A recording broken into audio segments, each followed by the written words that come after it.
next slide. Okay, so my goal is to share with you my heritage, milestones, journey into the role, assisting others to lead a healthier lifestyle and mission towards this organic life and fitness. Next slide. Okay, so this is my father on the right, Barry Osborne, and he was English, Irish, French, Jamaican, but born in England. And I was born in England, as me as a little nipper. And there's my mother, Jamaican. Her father was Cuban, and originally they came from Africa. All people come from Africa. The reason I'm sharing it with you is because I believe that we as the human race are one. You know, it doesn't matter where I came from. I mean, I'm showing you the parents, I'm showing you my mix, so you can feel more comfortable with me. Otherwise you just think, who is this cat up here rambling on? I just want to show you where I came from. I was born and raised in England, and having these two individuals was a blessing and at the same time a challenge, because you're coming through with this world that has stereotypes, prejudice, cultural barriers, norms, values, and you've got to decipher and find your way through it. And everyone, all of you, are doing the same thing. Next. Alright, so the typical diet, cultural diet. Over here we've got the Jamaican diet. Well, actually, they have a lot of fruit and vegetables. And the reason why is sprinters are coming out, and sprinting is my passion.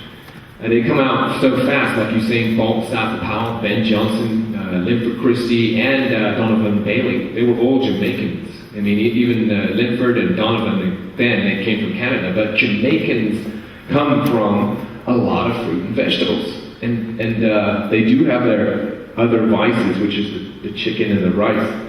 But by nature, those people from the islands eat healthier. The British diet is awful, as you can see. And this was heritage. So whatever your heritage is, kind of try and get rid of it. It's like it's a no-brainer. It's like we got to move forward. Love it, appreciate it, and then move into a new culture. This was the past culture. This is the culture I want to embrace. Next. All right, more of me and the family. How it looked as I was a child. There's little me on the side there, and my sister, and my grandparents, and my father, and his father, and his brother. So here was me back in England, just so you can get to know me a little more in this life.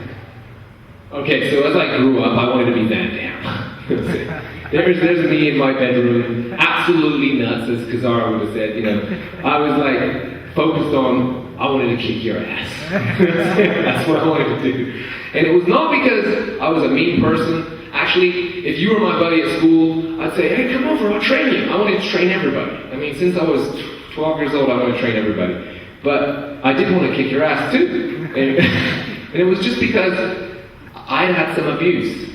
You know, abuse from parents and abuse from society and bullies. And so I wanted to get strong and stop myself ever from being abused again. And that's actually what we all as human beings have done. As I started looking deeper into psyche, I realized the whole shell that I created to become massive and strong and protective of myself was basically to protect the little kid in me that wanted to love everybody.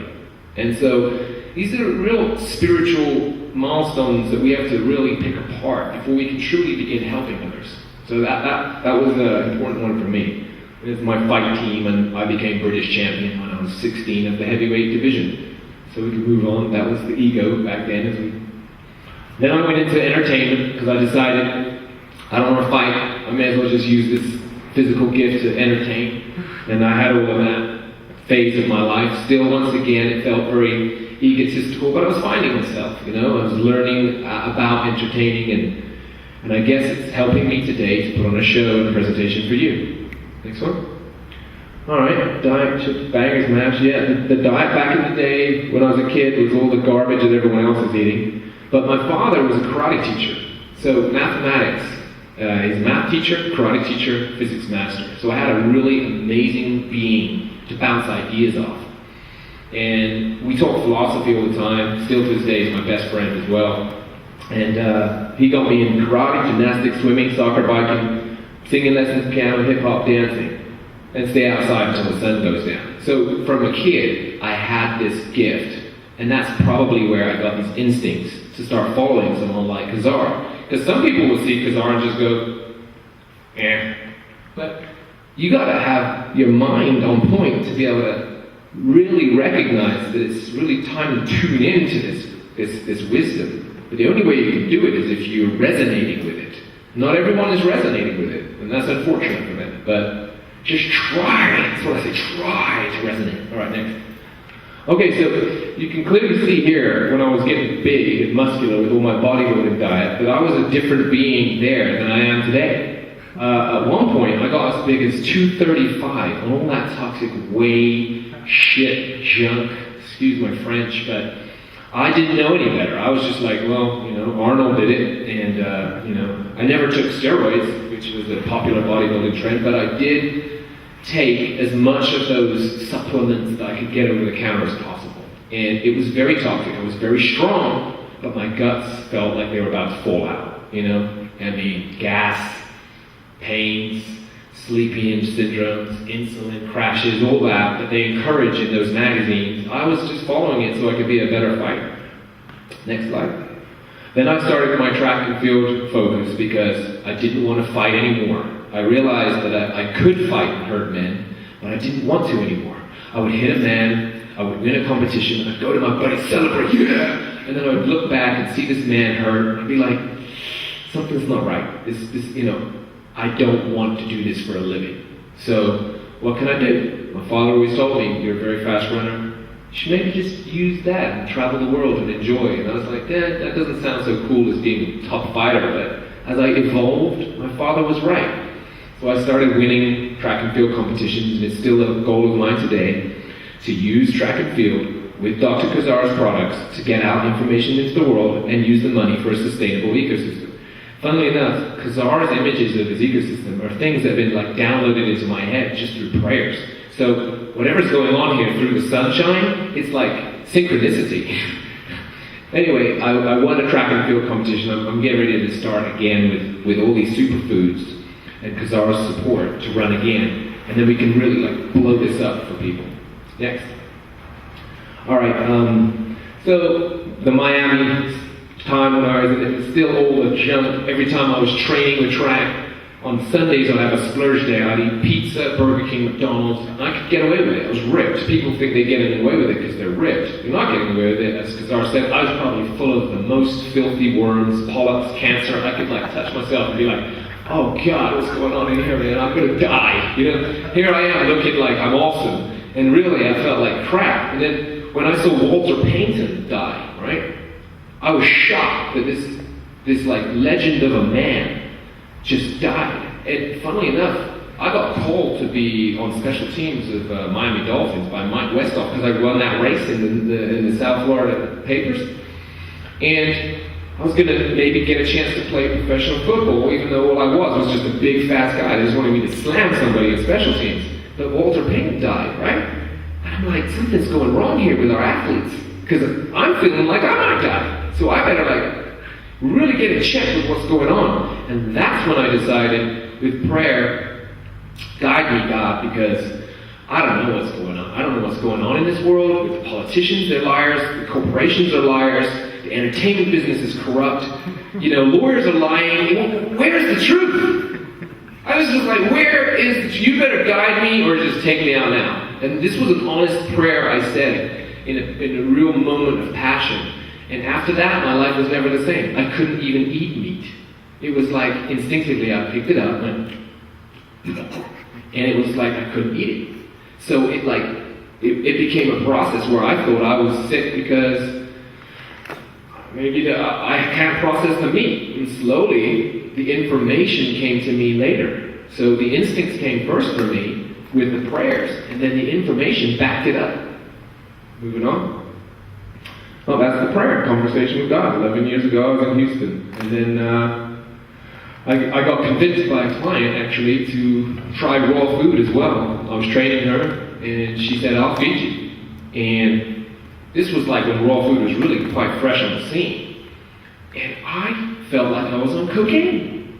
I had so much energy. I've never had a cacao shake, right? And all of a sudden, I'm alone in the middle of LA, just having cacao shakes all day or goji berries. And I had so much energy and no one could relate to me. I didn't have any friends like Kazar, or I hadn't met David Wolf yet. I hadn't met anybody who could tell me what was going on, and everyone was just thinking, dude, you're crazy, man. You're like so full of energy and light and beams. You must be nuts. Why are you so optimistic? Because they're all looking at the news, right? And the news is downer.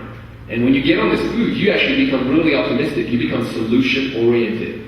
You know, with all the stuff going on in the world, Kazar is solution-oriented. With all the stuff going on in the body, he's solution-oriented. I'm solution-oriented. I left Hollywood, a career that people are like, what are you doing?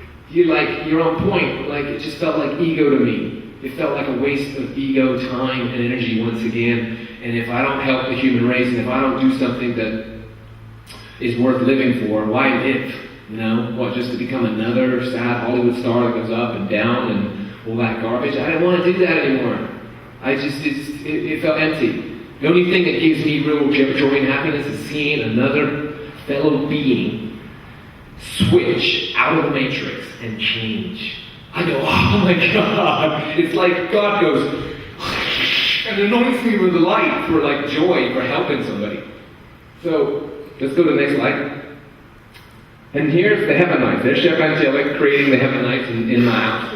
And I want you to come up, Chef Angelic. Come on up here. Yeah, come on up here. Because we did this together. She was a client of mine, and at the time I was like, bored. I was still vegan, because I've been vegan for 11, 12 years. And I said, you're going to need to change your diet. And she's like, really? What? I mean, that's a change. You go vegan. And then we went to see expos and saw Raw. And she transformed. This is a 46-year young immortal goddess right here. I mean, like you can share with them. First of all, like I always show her off in terms of her physicality, because she was 148, and you went down to 112, and she can run like she's in high school. And these things are shocking even to me as the coach. And then her skin glows and all this stuff. And so I showed her to the world as an example of like, look what can happen for you too. Go ahead. Okay, a lot of information here. First I want to say to Dr. Kazar, I always learn so much from you. Very first time I met you, you told me some things that were so unbelievable. And Marcus, I have to say that had I not met him when I did, I'd either be dead or in jail now, because I was so angry, and I contribute a lot of my anger towards hormones in the meat that I was eating. I ate everything. I come from a family where every Sunday we had, after church, macaroni and cheese, potato salad, fried chicken, beef ribs, pork ribs, greens, cornbread, you name it, we had it every Sunday without fail. But again, I met Marcus. I began to train with him April 2008. I was almost 150 pounds. I'm 5'2". Within, I want to say maybe a week, I lost 10 pounds in 1 week. I asked him, I said, I want to be a fitness person, bodybuilder. And he said, no, you don't want to do that. Be a track runner, be a track and field. I'm like, oh God, I hate running. I don't want to run. But I attribute the running as the main reason, one of the main reasons why I lost all my weight, in addition to the food. Like he said, you have to change your diet. I said, okay, what do I have to do? Well, you have to become vegan. Okay, I never heard of vegan, but I was willing to try anything because I was big and bulky like a guy, nothing feminine at all.